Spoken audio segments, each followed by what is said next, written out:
Hi everyone, welcome to Belle's Books. I'm Carly and today I am bringing you a review of All the Little Bird Hearts by Viktoria Lloyd Barlow. Happy autumn to you all. First of all, I'll just say that I haven't posted in a while. That's not surprising because I don't post very frequently anyway. But I am currently on a deadline for my PhD, so this may be the last video for a few months because I am freaking out about finishing my PhD and handing in and all of that scary stuff. So I'll mostly be at my computer writing rather than reading, which is what I have been doing. So today I just want to review All the Little Bird Hearts because I just finished it. I'm sorry about the poor lighting in here today. There's some, I mean, I love the autumn light, but it causes havoc with videos, so there you go. I've just finished reading this. I wasn't going to read the Booker this year. I was like, I'm not really interested in the Booker. I'm not going to read the long list or the short list. I'm just going to watch other people's videos. Watched other people's videos and then wanted to read all of these. So these are the books that I have picked up from the long list that I still want to read. When I'll get to them, who knows? Some of these are library books though, which is why I raced through this because I wanted to get this back to the library. They've got a lot of reserves on. So, this book wasn't shortlisted, but I wanted to read it anyway, and I'm very glad I did. I have mixed feelings about this book. I'm very glad I read it. I enjoyed it, if that's accurate. I thought it was an amazing book. I loved it so much, but also it filled me with rage and sadness. So All the Little Bird Hearts is a book about a relationship between a mother and a daughter. It is a protagonist who has autism, and it's an own voices novel. So Viktoria Lloyd Barlow is neurodivergent. The main character is neurodivergent, and we're looking at things from her perspective, which I found absolutely fascinating. So I really appreciated that point of view because it was something that I had not heard from before. I'm sorry, this is so shiny. I do like to hold the books up when I talk about them, but that's a lot of shine on there. So I really appreciated that perspective from being inside her head. So the character is called Sunday. She is a single mother with a teenage daughter. Now, this novel is not very plot heavy at all. It's very much character focused. And we get inside the mind of Sunday. We kind of learn about her and how she feels and thinks about the world, a little bit about her family history. And I found her fascinating as a character. The way that she deals with a culture that is not prepared to deal with her. So the way that she looks at the world is very different to how everyone else looks at the world, and she has to put these coping strategies in place to fit in with this idea of what a normal person should be. And I found that really interesting and heartbreaking because she has to kind of fit into this mold of appropriate behavior, and she uses this book of etiquette to try and understand what other people expect of her and how she's supposed to behave. But this book of etiquette is like from the 1950s, so it's hilarious because she's like following these rules of how to act in society. So that's quite funny. But the narrative focuses on a couple that move in next door, Vita and Rollo, and they are kind of very rich and privileged and entitled, and immediately kind of make a friendship with Sunday and her daughter Dolly. And the plot of the book is very much that Vita is encroaching in Sunday's territory. She comes into her house, she invites her into their house, they start having regular dinners together, and this kind of friendship is fostered, and Sunday feels really appreciated and kind of loved by Vita and Rollo because they don't question her, they don't demoralize her for the way that she behaves, they just accept her behavior. And that is in part due to their class and the way that they kind of are used to dealing with social situations and know how to deal with people. so when she does something that's like one of her tics or is would be deemed unusual, they just kind of let her get on with it and accommodate her needs. So like she can only eat white food or she can only drink fizzy drinks, so they provide champagne and tonic water for her, so she always has drinks around their house. And she feels accepted, which blinds her to the fact that they're actually doing something behind her back, in that they're trying to manipulate her and her daughter. And there's a questionable relationship between Sunday's daughter Dolly and Vita and Rollo. So like I say, it's not very plot heavy, it's just, that's basically the plot, is that they kind of take Dolly away from Sunday, but in a very gradual way, and she just doesn't see it at all because of this close relationship that they have fostered with her. So it is incredibly heartbreaking.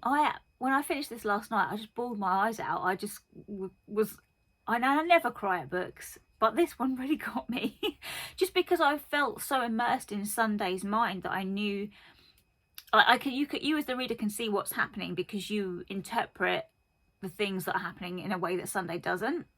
I thought that was excellently done.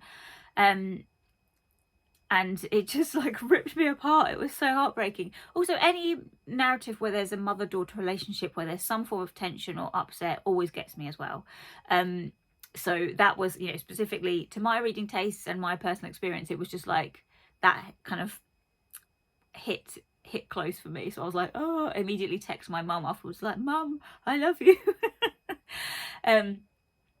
So yeah, I thought it was expertly done. I really like the writing style, and I think there was some, like at a sentence level, I really enjoyed the writing. There were some really beautiful turns of phrase and really interesting use of phrasing and writing in here. And there were some points where I was just like, I had to read it again because I didn't quite understand like how this like paragraph or section where it had come from. And I think that's a really kind of interesting point coming from like a neurodivergent writer, and also to do with the character, the way the character thinks. So you'd be in a situation like a garden party, and then it would switch to her thinking about something else, and I kind of was like, wait, where's this come from? But the writing was also like so far removed from the situation she was in, it made me kind of do a double take, but not in a bad way. I just found it a really interesting structure. And like I say, I really enjoyed the writing. Some of it's really funny, where she's seeing things in a certain way and you are seeing it in a different way, and it's, some of it's really funny, but like this novel just oh, it really hurt me, because Sunday loves her daughter so much, and her daughter is kind of consumed by this couple and their way of life. So Sunday's life is very basic. She lives in a house that belonged to her parents. She works in a farm, like looking after plants, and it's a very low-key life. And Dolly then sees this glamorous couple and their extravagant way of life. They have a lot of money, they chuck it around, they chuck it at her, and she is then kind of in awe of their lifestyle and wants to be part of it, and she's drawn into that world. And one thing that I really thought was very clever in here, I don't know if this was intentional, but that's what it came across to me, was that this is also very, very much a commentary on class, consumerism, capitalism, because we have Sunday who has this very slow way of life, and she works with plants. She works in a greenhouse, and she's a very nurturing type of person. She's nurturing these plants, and there would seem to be a lot of kind of metaphor and simile there with the way that she goes about her life, and she takes care of her daughter and she takes care of these plants, and her daughter kind of just throws it back in her face and goes off with these other people, and that's reflected in some scenes where she's going back into the greenhouse and the plants are failing. And I thought that was a really kind of lovely reflection of what was happening in the storyline there. But it felt, I was just so enraged by these people, and their kind of throwaway lifestyle. That it was very much a commentary on